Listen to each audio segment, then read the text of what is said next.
నాకు తెలిసి మీరు ఫస్ట్ టైం మీ ఫేస్ చూస్తూ ఉంటారు. సో నా పేరు భాస్కర్ అండ్ మీరు ఈ ఛానల్కి బాగా కొత్త అయితే ఇక నుంచి నేను మాట్లాడే కొన్ని టాపిక్స్ మీరు బాగా అబ్జర్వ్ చేయండి.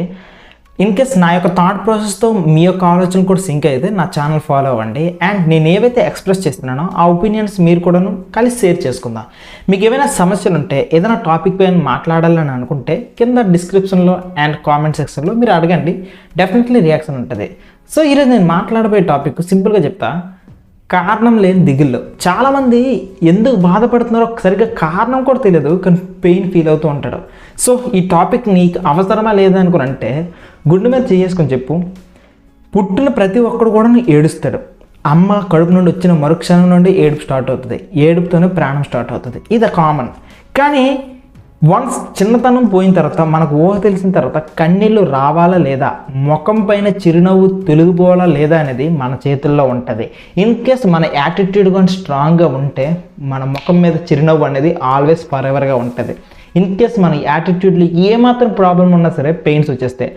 సో నేను బాగా చెప్పేది ఏంటంటే, మనలో చాలామంది సిచ్యువేషన్స్ ఎందుకు పెయిన్ ఫీల్ అవుతున్నారో తెలియదు. మెజారిటీ 99% పీపుల్ ఈ ప్రాబ్లం ఫేస్ చేస్తున్నారు. అందుకే నా స్టార్టింగ్ వీడియో దీంతోనే స్టార్ట్ చేస్తాను. సో రీజన్స్ చెప్తా, దీంట్లో నీకు ఏ రీజన్ నీకు ప్రాబ్లం ఏంటో కరెక్ట్గా చెప్తాను.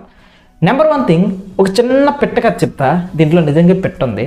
ఈ పెట్ట ఏం చేస్తుందంటే, మెల్లగా తన గూడులో పుట్టినప్పటి నుండి అదే గూడులో అలా ఉండిపోయింది. సో ఎక్కడికి వెళ్ళాలని అనుకోలేదు, ఏం చేయాలనుకోలేదు. తన తల్లి పక్షి ఏదైతే ఆహారం తీసుకొని వస్తుందో అదే ఆహారాన్ని తీసుకోవాలనుకుని ఎప్పటి నుండి అలా ట్రై చేస్తూ ఉంది. ఒకనొక రోజు గట్టిగా గాలిబాన్ వస్తే ఆ పెట్ట ఏం చేసింది తెలుసా, ఫర్ ద ఫస్ట్ టైం గాలిలో ఎగిరింది. వెంటనే తను రియలైజ్ అయింది, అరే గాలిలో ఎంత బాగుంది ఎగురుతూ ఉంటే, ఇంకా పైకి ఎగిరింది. ఎగిరినప్పుడు తన చుట్టుపక్కల ఉన్న ప్రాంతాలను పైనుండి ఇంకా బ్యూటిఫుల్గా కనిపించి ఎక్సలెంట్ సీనరీస్ కనిపించాయి. ఫర్ ద ఫస్ట్ టైం ఆ పక్షి ఏమనుకుందో తెలుసా, అర్రే ఎంతకాలం నాకు ఈ ఎబిలిటీ ఉందనుకుని తెలియక అనవసరంగా పెయిన్ ఫీల్ అయ్యాను, అనవసరంగా ఈ బ్యూటిఫుల్ అవకాశాన్ని అంతా విడిచిపెట్టేసినట్టు బాధపడింది. ఇంకొక సిచ్యువేషన్ చెప్తా. ఒక చిన్న కారు ఉంది. చిన్న కారు అంటే చిన్న కారు కాదు, ₹1,00,00,000 కారు. ఇది ఒక షోరూంలో ఉంది. ఇన్ కేస్ కారుకి కానీ ఆత్మ ఉంటే తను కానీ ఒకవేళ ఫీల్ అయితే ఎలా ఉంటుందో చిన్నగా చూద్దాం. ₹1,00,00,000 కారు, చుట్టూ చూస్తే ఏసీ వేస్తారు, 4 గోడల మధ్య ఉండిపోయింది. తను ఎవడూ యూజ్ చేయట్లేదు, ఎవడో ఆన్ చేయట్లేదు. చుట్టుపక్కల జనాలందరికీ కూడాను ఇది ఒక ₹1,00,00,000 కారు అనుకుని చెప్పేసి అలా విడిచిపెట్టేస్తున్నారు తప్ప ఏమీ వాడట్లేదు. ఇలా సంవత్సరం అయిపోయింది. సో ఒకనొక రోజున ఆ కార్ అలా ఫీల్ అవుతున్నప్పుడు నెక్స్ట్ మూమెంటే ఒకనొక రోజున ఒక సంవత్సరం తర్వాత ఒక పర్సన్ వచ్చారు, ఆ ₹1,00,00,000 కార్ని సింగిల్ పేమెంట్తో కొనుక్కున్నారు. అండ్ దానికి రేజ్ ఇచ్చారు చూడండి. దానిలో ఉన్న ప్రతి ఫీచర్ని కూడా బ్యూటిఫుల్గా ఆ పర్సన్ వాడుతుంటే ఆ కార్ ఎలా ఫీల్ అయిందంటే, అర్రే దీనికోసం కదా నేను ఉన్నాను, ఇన్ని రోజులు నన్ను ఎందుకురా ఒక ప్లేస్లో పెట్టేశారు అనుకుని బాధపడింది. సో మీకు ఇక్కడ క్లియర్గా అర్థమైందా, మీ లైఫ్కి ఏం పర్పస్ ఉందో ఆ పర్పస్ తెలియనంతకాలం, మరొకలా చెప్పాలంటే ఆ పర్పస్ని ఫుల్ఫిల్ చేసుకోలేనంతకాలం, ఇంకొక మాటలో చెప్పాలంటే అసలు ఏ పర్పస్ కోసం మీరు ఉన్నారో తెలియనంతకాలం కూడాను మీ లైఫ్లో పెయిన్ అనేది ఉంటూనే ఉంటుంది. So this is the number 1 reason. బాగా గుర్తుపెట్టుకోండి. నెంబర్ 2 రీజన్, ఇది వెరీ సింపుల్. లైఫ్ అనేది రొటీన్గా మారిపోవడం. జీవితంలో ఒక కొత్తదనం లేదు, మొత్తం కూడా పాతగానే ఉంది, మొత్తం రొటీన్గానే ఉంది.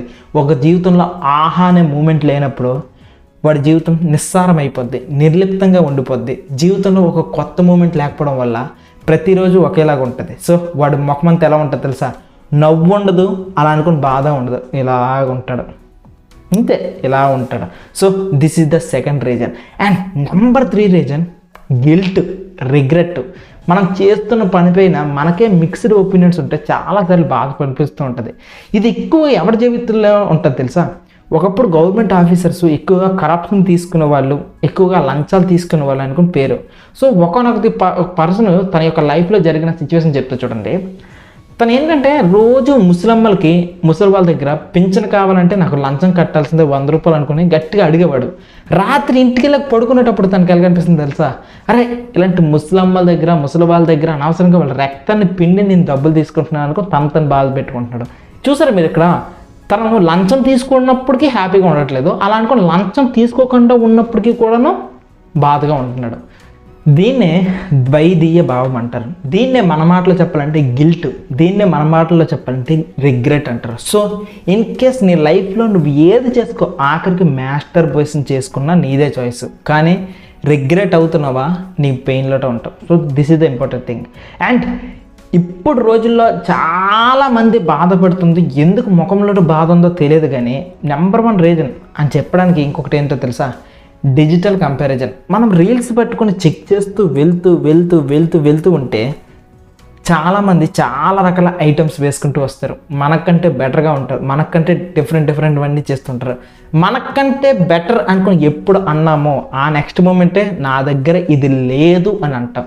ఎప్పుడైతే నా దగ్గర ఇది లేదు అని అంటామో వెంటనే ఆ క్షణమే మీకు ఏమర్థమవుతుంది? నా దగ్గర లేదు, వాళ్ళ దగ్గర ఉంది అనే కంపారిజన్ స్టార్ట్ అయింది. సో ఇదే కదా నేను చెప్తున్నాను, ఎంత సోషల్ మీడియా చూస్తుంటే అంత పెయిన్ వస్తూనే ఉంది. So this is the number 1 reason. So దీన్ని వీలైనంత వరకు తగ్గించండి. ఆ తర్వాత ఇంకొక రీజన్ చెప్తా చూడండి. ఇది ఎక్కువగా ఆడపిల్లలకు కనిపిస్తూ ఉంటుంది, అండ్ ఇది ఎక్కువగా టీనేజర్స్కి బాధ పెట్టేస్తూ ఉంటుంది, ఇది ఎక్కువగా బలహీనులకి ఇబ్బంది పెట్టేస్తుంటుంది. అరే నా లైఫ్ వేరే ఒకరు కంట్రోల్ చేస్తున్నారా, నా లైఫ్ వేరే ఒకరు కంట్రోల్ చేస్తున్నారు అనుకో పెయిన్ ఎవరికైతే ఉంటుందో వాడి ముఖం మీద ఆనందం ఉండదు. ఎందుకంటే నువ్వు ఎక్కడ కూర్చోవాలి, ఏం పని పట్టలేదా, ఎక్కడ ఎంతసేపు కూర్చుంటావు, వెళ్ళు, ఏం పని పట్టలేదా, టీవీ ఎంతసేపు చూస్తావు, వెళ్ళు, ఏయ్ కూరలు ఎంత ఉప్పు వేయాలో తెలియదా, వేస్ట్ ఏంటి, వెళ్ళు. ఇలా ప్రతి దానికి కూడాను వేరే ఒకరు డిక్టేట్ చేస్తుంటే, వేరే ఒకరు నీకు లెజెండ్ లాగా మారేసి నిన్ను ఇలా ఆడిస్తుంటే బాధ.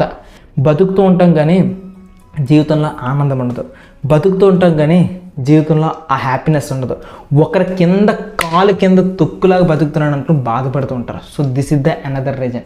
ఆ తర్వాత ఇంకా కొన్ని రీజన్స్ ఉన్నాయి. ఈ రీజన్స్ అయితే మీకు బాగా ఫేస్ చేసి ఉంటారు. Over thinking. ఎస్, ఒకడికి చిన్నగా గ్యాస్ పెయిన్ వచ్చి ఉంటుంది ఇక్కడ. దీన్ని వీడేమనుకుంటారు తెలుసా? నాకు హార్ట్ అటాక్ వచ్చేసినట్టు ఉంది, బహుశా నేను ఇంకొక 2 గంటల్లో చనిపోవచ్చు. ఒకవేళ చనిపోతే నా ఫ్యామిలీ పరిస్థితి ఏంటి? ఎక్కడ గ్యాస్ పెయిన్, ఎక్కడ హార్ట్ పెయిన్, ఇది సిచ్యువేషన్. సో ఇలాంటి ఓవర్ థింకింగ్ చేసేవాడికి ఏమని చెప్పగలను చెప్పు? వాడు సొంతంగా వాడు మైండ్లో ఒక స్టోరీ క్రియేట్ చేసుకొని మరీ వాడు బాధపడుతుంటే ఇంకేం చెప్పగలం?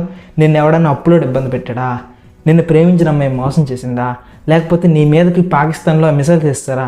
లేదు కదా, ఇదంతా బయట నుండి. కానీ నువ్వు చేస్తుంది ఏంటి? నీ గుండె లోపల నువ్వే క్రియేట్ చేసుకోవటం ఒక స్టోరీ. సో ఇది ఒక ప్రాబ్లం. అండ్ లాస్ట్గా చాలామందికి ఇంకా నీట్గా చెప్పాలంటే ఫిజికల్ ప్రాబ్లమ్స్ ఉంటాయి. అమ్మాయిలకి PMS ప్రాబ్లము, లేదంటే థైరాయిడ్, ఇలాంటి ప్రాబ్లమ్స్ వల్ల, మూడ్ స్వింగ్స్ వల్ల ఇవి చిన్న ప్రాబ్లమ్స్ వస్తాయి. కొంతమందికి సీజనల్గా కొన్ని ప్రాబ్లమ్స్ వస్తూ ఉంటాయి. సో ఈ ప్రాబ్లమ్స్ వల్ల ఏమవుతూ ఉంటుందంటే ఆ క్షణంలో శరీరం అంత సహకరించదు. దీనివల్ల కోపాన్ని ట్రాన్స్ఫర్ చేసేస్తూ ఉంటారు, చిరాకుని ట్రాన్స్ఫర్ చేస్తారు. ఆ చిరాకు ఏమవుతుంది? వేరే వైపుగా వెళ్ళిపోతూ ఉంటుంది. సో ఇది సిచ్యువేషన్. సో మీకు ఇప్పుడు క్లారిటీ వచ్చి ఉంటుంది ఏమేమి ప్రాబ్లమ్స్ ఉన్నాయి అనుకొని. వీటన్నిటి రీజన్స్ వల్ల మీ జీవితంలో హ్యాపీనెస్ పోతుందేమో ఒక్కసారి కనిపెట్టుకో. వీటన్నిటి ప్రాబ్లం వల్ల నీ ఉన్న స్థితిలో నుండి నీ స్థాయిని మార్చేసి, నీ స్థాయిని దిగజార్చి నిన్ను నానా రకాల అవస్థలకు కుదిరిసేస్తుందేమో ఒకసారి ఆలోచించుకో. నీకు ఒకటి చెప్తే చూడండి, నువ్వు ఒకవేళ తెలివైన వాడు అయితే నువ్వు చేయాల్సిన మొట్టమొదటి థింగ్, మన జీవితంలో కష్టాలు ఉంటాయి. ఓకే, కష్టాల్లో కొన్ని కష్టాలు తీరిపోయే కష్టాలు ఉంటాయి, కొన్ని కష్టాలని తీర్చలేని కష్టాలు ఉంటాయి. నువ్వు ఎంత కష్టపడినా సరే వీటిని తీర్చలేవు. కొన్ని కష్టాలను ఈజీగా తీర్చేస్తావు. వేటినైతే తీర్చగలిగిన కష్టాలు ఉంటే వాటిని గుర్తించి వాటి మీద సాల్యూషన్ చేస్తే, వాటి కోసం ట్రై చేస్తే వాడు నిజంగా జ్ఞాని. ఎవడైతే తీరని కష్టాలను కనిపెట్టేసి సైడ్కి పెట్టేస్తాడో వాడిది ప్రజ్ఞ. సో నువ్వు జ్ఞానిగా ఉండి ప్రజ్ఞశాలిగా ఉండాలనుకుంటే తీర్చగలిగిన కష్టాన్ని గుర్తించి దాన్ని సాల్వ్ చేసుకో, తీర్చలేని కష్టాన్ని గుర్తించి దాన్ని సైడ్కి తోసేయి. ఇది నీ జీవితంలో నువ్వేమీ చేయలేవు కాబట్టి దిస్ ఇస్ ద థింగ్. అయితే సార్ కష్టాల గురించి చెప్పారు, మరి సొల్యూషన్స్ గురించి కూడా కొద్దిగా చెప్పండి సార్ అనుకున్నంటే సింపుల్గా చేస్తావు. మరి నీ లైఫ్ని బిజీగా పెట్టుకో. ఎంత బిజీగా పెట్టుకోవాలంటే నీకు ఒక చెయ్యి తెగిపోతే దాని గురించి ఎక్కువసేపు ఆలోచించడానికి, దాని గురించి బాధపడడానికి కూడా టైం లేనట్టుగా క్రియేట్ చేసుకో. ఎస్, అందుకే చెప్తాను, లైఫ్ కంటూ ఒక పర్పస్ క్రియేట్ చేసుకో, లైఫ్ కంటూ ఒక డ్రీమ్ పెట్టుకో. ఇక దానికోసం వర్క్ చేసిన ప్రతి మూమెంట్ కూడాను నీ లైఫ్లో ఓవర్ థింకింగ్ పోతుంది, నీ లైఫ్లో ఖాళీ టైం పోతుంది, నీ లైఫ్ వేరే ఒకరి కంట్రోల్లో ఉంటుంది అనేది కంప్లీట్గా పోతుంది, నీ లైఫ్లో డిసిప్లిన్ అనేది క్రియేట్ అవుతుంది, నీ లైఫ్లో గిల్ట్ అనేది పోతుంది. సో ఒక్కటే ఒక సొల్యూషన్ చెప్తున్నా, లైఫ్ కోసం ఒక గోల్ పెట్టుకో, ఆ గోల్ కోసం కష్టపడు. ఈ కష్టపడడంలో మొత్తాన్ని కూడా నేను ఎంజాయ్ చేయి. దీని తర్వాత సెకండ్ ఇంపార్టెంట్ థింగ్ చెప్తా చూడండి, లైఫ్లో కుతూహలం ఉండాలి, లైఫ్లో క్యూరియాసిటీ ఉండాలి. సార్ కొద్దిగా ఏవైనా ఎగ్జాంపుల్స్ చెప్తారా అంటే ఎస్, 100% చెప్తా. మీరు చిన్నప్పుడు సమ్మర్ హాలిడేస్కి ఒక 2 months ముందు మీ అమ్మ నాన్నలు చెప్తారు, అరే ఈ సమ్మర్కి మనం అమ్మమ్మలూరు వెళ్తామరా అనుకుని చెప్తే, ఈ 2 months కూడాను ఈ సమ్మర్ హాలిడేస్ ఎప్పుడు వస్తాయా, అమ్మమ్మలూరుకి ఎప్పుడు వెళ్తామా అనుకుని ఆస్తో ఈ 2 months గడిపేస్తారు కదా. ఈ 2 monthsని నువ్వు ఇదే ఆలోచనతో నా జీవితంలో హ్యాపీనెస్ వస్తుంది అనే ఒక ఆలోచనతో కుతూహలంతో బతికేస్తున్నావు కదా. నువ్వు ఈ 2 months బతకడానికి ఒక రీజన్ దొరికింది కదా. ఇదే సిచ్యువేషన్ని నీ లైఫ్లో సిచ్యువేషన్స్ క్రియేట్ చేసుకో. నువ్వే కొత్త కొత్త థింగ్స్ చెప్పుకో. నేను కానీ సక్సెస్ అయితే, నేను కానీ ఈ టార్గెట్ని కంప్లీట్ చేస్తే నేను ఆ ప్లేస్కి వెళ్తాను, ఆ ప్లేస్కి వెళ్తాను, ఆ ప్లేస్ని పిల్లలతో వెళ్తాను, ఆ ప్లేస్కి నా ఫ్రెండ్స్తో కలిసి వెళ్తాను. ఇలా నీ లైఫ్లో క్యూరియాసిటీ మూమెంట్స్ పెట్టుకోవయ్యా సామి. పెట్టుకుంటే లైఫ్ సక్సెస్గా ఉంటుంది, లైఫ్లో బతుకుతున్నందుకు కొద్దిగా హ్యాపీనెస్ ఉంటుంది. మీకు ఒక మాట చెప్పనా, ఆ ఎదురు చూపులోనే హ్యాపీనెస్ ఉంటుంది. ఒక ఆర్మీ వాడి వైఫ్ తన భర్త ఎక్కడో దూరంగా ఉన్నప్పటికీ కూడాను తన ఎక్కడ ముఖం మీద చిరునవ్వుతో ఎలా ఉంటుంది తెలుసా, నా భర్త అక్కడ యుద్ధం చేసిన తర్వాత ఆ ప్లేస్లో కాసిన తర్వాత తిరిగి ఎప్పుడు వస్తాడా అనుకొని ఆ క్యూట్ మూమెంట్స్ హ్యాపీగా బతికేస్తుంది. ఎదురు చూపులో ఆనందాన్ని వెతుక్కుంటుంది. వచ్చిన తర్వాత భర్త మెమరీస్ క్రియేట్ చేసుకున్న ఆనందంగా ఉంటుంది. ఆ మెమరీస్ని తిరిగి తన భర్త వెళ్ళిపోయిన తర్వాత కూడా అదే మెమరీస్ని యూజ్ చేసుకుంటూ తన భర్త వస్తాడని ఆనందంతో బతికేస్తుంటుంది. దట్ ఈజ్ ద కుతూహలం ఇన్ ద లైఫ్. అర్థమవుతుంది కదా. And number 3, challenges. లైఫ్లో ఏ ఛాలెంజెస్ లేకపోతే లైఫ్ చాలా బోర్ కొట్టేస్తుంటుంది. అసలు ఎందుకు బతుకుతున్నామో అనే పర్పస్ కూడా తెలియదు. కాబట్టి కోరుండి కష్టాలని లైఫ్లో కోరుకోండి. ఎన్ని కష్టాలను సాల్వ్ చేస్తుంటే అంత దృఢంగా తయారవుతుంటారు. అన్ని కష్టాలు నువ్వు దాటుతూ ఉంటే అంత లైఫ్ మీద కిక్ వస్తూ ఉంటుంది. కాబట్టి లైఫ్లో ఛాలెంజెస్ని ఫేస్ చేయడానికి రెడీగా ఉండండి. వీలైనంత వరకు కూడాను కొత్త ఫీల్డ్స్ని ఎంచుకోండి, కొత్త కొత్త ఛాలెంజెస్ క్రియేట్ చేయండి. అండ్ నెంబర్ 4, లాస్ట్గా మన చుట్టుపక్కల ఉన్న కొన్ని బేసిక్ థింగ్స్ని మార్చుకుంటే నీ లైఫ్లో హ్యాపీనెస్ రావడానికి చాయిస్ ఉంటుంది. ఏంటో చెప్పనా, నెంబర్ 1 నీ ఫుడ్ హ్యాబిట్స్. కారము స్వీటు ఈ 2 తగ్గించు, బీభత్సమైన చేంజ్ వచ్చేస్తుంది. నెంబర్ 2, నీ చుట్టుపక్కల ఉన్న ఫ్రెండ్స్లో ఎవరైతే వేస్ట్గా ఉంటారో, ఎవరైతే నీకు మాటకి బ్యాడ్గా బాధ పెట్టిస్తుంటారో, ఇంకొక మాటలో చెప్పాలంటే ఎవరితో అయితే స్నేహం చేయకూడదు, ఎవరి నుండి అయితే దూరంగా ఉండాలో అలాంటి ఫ్రెండ్స్ అందరినీ కట్ చేసి సగం టెన్షన్లు పోతాయి. ఓకే. అండ్ లాస్ట్గా ప్రతి 6 నెలలకి ఒక కొత్త థింగ్ నేర్చుకోవడానికి ట్రై చేయి. లైఫ్ ఎప్పుడు నూతనంగా ఉంటుంది. సో నేను చెప్పింది అర్థమైందే కదా. సో ఇవి టోటల్గా నీకున్న ప్రాబ్లమ్స్ అండ్ నీకు చెప్పిన సొల్యూషన్స్. ఫైనల్గా ఒకవేళ నువ్వు కానీ నేను చెప్పిన వీడియో పైన సీరియస్గా ఒకవేళ వర్క్ చేయాలని అనుకుంటే నీకు కొన్ని థింగ్స్ చెప్తా, చాలా జాగ్రత్తగా విను. 4 విండోస్ చెప్తా. అదేంటి సార్ 4 కలిపి 18 ఫింగర్స్ పెట్టారంటే ఈ 4 ఫింగర్సే 4 కిటికీలు. ఫస్ట్ కిటికీ ఏంటంటే ఓపెన్ విండో. ఓపెన్ విండో అంటే ఏంటో తెలుసా, నీకు ఒక ప్రాబ్లం ఉందనుకుని నీకు తెలుసు, నీతో పాటుగా ఉన్న చుట్టుపక్కల ఉన్న వాళ్ళందరికీ తెలుస్తూ ఉంటుంది. ఇది ఓపెన్ విండో. సో ఈ ప్రాబ్లం నీకు తెలుసు, నీ చుట్టుపక్కల ఉన్న వాళ్ళకి తెలుసు. Number 2 blind window. ఈ బ్లైండ్ విండోలో ఏంటి తెలుసా, నీకు ప్రాబ్లం ఉందనుకుని నీకు తెలియదు. అర్థమైందా, నీకు ప్రాబ్లం ఉందని నీకు తెలియదు, కానీ నీతో పాటు ఉన్న ప్రతి ఒక్కరికి కూడా తెలుసు. ఫర్ ఎగ్జాంపుల్కి నీ దగ్గర కూర్చుంటే చెమట కంపు కొట్టడము, నీ దగ్గర మాట్లాడుతుంటే ఆ స్మెల్ రావడము అది నీకు తెలియదు, కానీ నీ చుట్టుపక్కల ఉన్న వాళ్ళందరికీ తెలుసు అనమాట. సో దీన్నే బ్లైండ్ విండో కాన్సెప్ట్ అంటారు. Number 3 hidden window. ఈ 3వ కిటికీ ఉంది చూస్తారా, ఈ 3వ కిటికీలో ఉన్న సిచ్యువేషన్ ఏంటంటే ప్రాబ్లం ఉందనుకుని నీ అంతరాత్మకు మాత్రమే తెలుసు. నువ్వు చెబితేనే వేరే వాళ్ళకి తెలుస్తుంది. కాబట్టి నీ అంతరాత్మకు మాత్రమే తెలుసు, మిగిలిన వాళ్ళకి ఎవరికీ తెలియదు. This is the 3rd type of window, hidden window. And 4th kind of window, unknown window. అందులో ప్రాబ్లం ఉందనుకో నీకు తెలియదు, నీ ఫ్రెండ్స్కి తెలియదు. So this is the 4th window. ఇప్పుడు నేను చెప్పింది ఏంటంటే నీకున్న ప్రాబ్లమ్స్ ఎలాంటివి ఉంటాయి అనేది నేను చెప్పాను. కాబట్టి ఈ 4 విండోస్లో డెఫినెట్లీ ఏదో ఒక విండోలో నీకు ప్రాబ్లము సూట్ అవుతుంది. కాబట్టి దాని గురించి ఆలోచించేసి దాన్ని ఎలా చేస్తే సాల్వ్ చేయొచ్చు అని సొల్యూషన్ మీద వర్క్ చేయి. సమస్య మీద ఎప్పుడు ఆలోచించుకో, అయ్యో నాకు ఈ ప్రాబ్లం ఉంది కాదు. సమస్యను గుర్తించావు కదా, ఇక సొల్యూషన్ మీద వర్క్ చేయి, రిజల్ట్స్ అనేవి కనిపిస్తూ ఉంటాయి. సో లైఫ్లో మంచి పర్పస్తో మంచి ఛాలెంజెస్ క్రియేట్ చేసుకుంటూ క్యూరియాసిటీని లైఫ్లో బిల్డ్ చేసుకుంటూ నీ చుట్టుపక్కల ఉన్న బేసిక్ థింగ్స్ని చేంజ్ చేసుకుంటూ నీకున్న అన్ని కారణం లేని దిగుళ్ళన్నిటినీ చెరిపేయాలని మనస్ఫూర్తిగా ఆశిస్తూ ఆల్ ది బెస్ట్ చెప్తున్నా.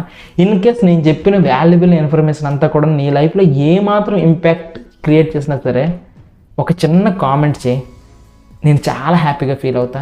నెక్స్ట్ ఏ ప్రాబ్లం పైన మాట్లాడాలి, ఏ సైకాలజీ కాన్సెప్ట్ పైన మాట్లాడాలి మీరు చెప్తే డెఫినెట్లీ ఆ ప్రాబ్లమ్స్ పైన డెఫినెట్లీ మాట్లాడతా అండ్ మీకు డెఫినెట్లీ సొల్యూషన్ ఇస్తా. Thank you so much and bye.